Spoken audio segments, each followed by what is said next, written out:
On March 23, 2012, NASA Mission Control told the crew of the International Space Station in space on radio that many micrometeorites were about to collide with the ISS after 6 minutes.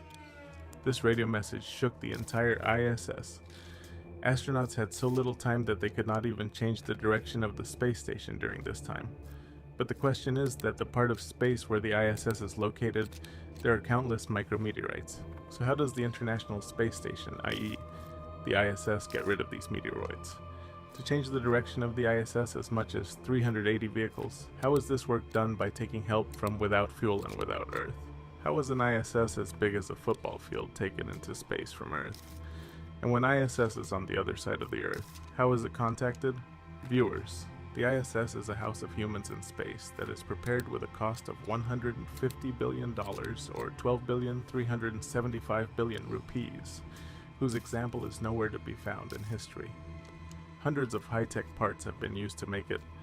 There are 16 pressurized modules in which different modules for living and sleeping, 1 observation deck and 6 science labs are also included, which are all connected through an airtight tunnel. Along with them, many spots in the ISS are still empty.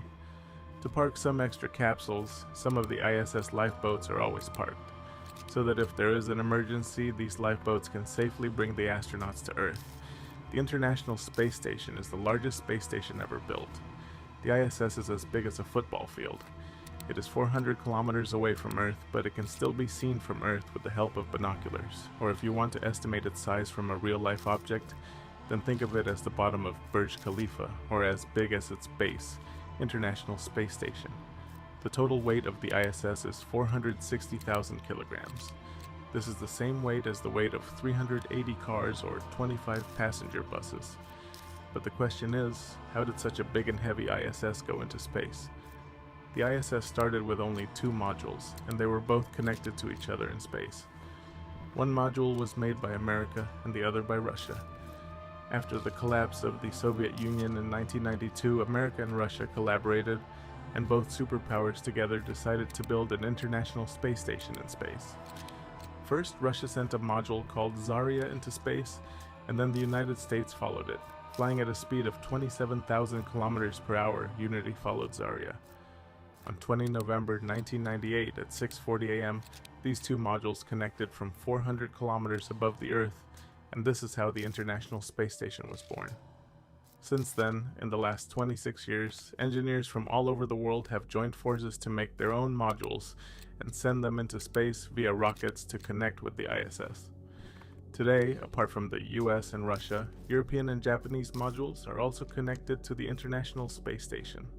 Since the year 2000, no day in the history of the ISS has passed in which it has been empty for 24 years.